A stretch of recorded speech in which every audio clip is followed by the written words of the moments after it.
নমস্কার। রম্য গল্পমালার পক্ষ থেকে সকল শ্রোতা বন্ধুদের জানাই স্বাগত। আপনাদের সাথে আমি রম্য মাইতি। আজ শোনাতে চলেছি কবি বিথি চট্টোপাধ্যায়ের লেখা কবিতা বন্ধু। ছবি সংগৃহীত।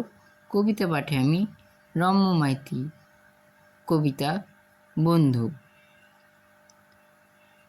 তোমাকে মায়ের থেকেও গাছেরা বুঝতে পারে। পাখিদের কিচির মিচির, বুনো ফুল নদীর ধারে।